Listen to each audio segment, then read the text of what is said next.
à tous, ravi de vous retrouver pour cette édition du Train. Qu'une journée d'hospitalisation sur 10 est liée à l'alcoolisme.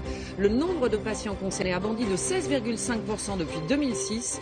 C'est d'autant plus inquiétant que la prise en charge des malades en amont est insuffisante. Retour en France avec cette étude très inquiétante. Une journée d'hospitalisation sur 10 est liée à l'alcoolisme. Le chiffre a bondi. Depuis 2006, il a augmenté de 16,5%. La facture aussi est énorme, plus de 2,5 milliards d'euros par an. Et ce qui est alarmant, c'est que cela pourrait être évité si les patients étaient détectés et pris en charge plus tôt, ce qui n'est pas le cas aujourd'hui. Marie-Pierre Samitier, Pascal Caron.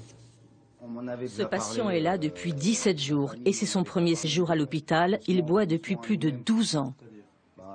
Je consommais beaucoup dans les bars, donc des bières,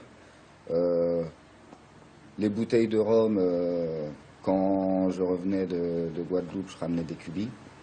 Un séjour bénéfique avec un accompagnement psychologique et médicamenteux. Je me sens grandi. Et je pense que ma vie future sera vraiment meilleure sans cet alcool. Les soins hospitaliers comme ici traitent la dépendance à l'alcool. Ils permettent aussi de limiter des pathologies qui surviennent plus tard, comme ceux qui continuent de boire, des pathologies comme les cancers. Cancer du foie, du sein, les accidents, la traumatologie, la chirurgie d'urgence, les problèmes de foie, les problèmes de cirrhose, les problèmes neurologiques, les problèmes de démence ou bien les problèmes d'atteinte finalement liés à l'autonomie par les maladies. Tout ça coûte très cher à la collectivité. L'alcool est en cause dans 40% des accidents mortels de la route.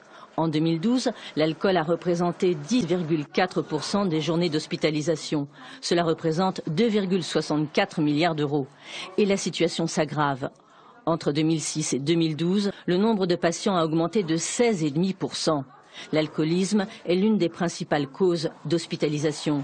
Ce pourrait être évité si les patients étaient hospitalisés beaucoup plus tôt. L'hôpital loupe les premières phases. Si on était mieux organisé sur le plan de la prise en charge des patients alcooliques, on ferait déjà des économies importantes. En France, on commence à boire de plus en plus jeune. On estime que plus de 2 millions de personnes sont dépendantes à l'alcool. 92% d'entre elles ne sont pas soignées pour leur alcoolisme.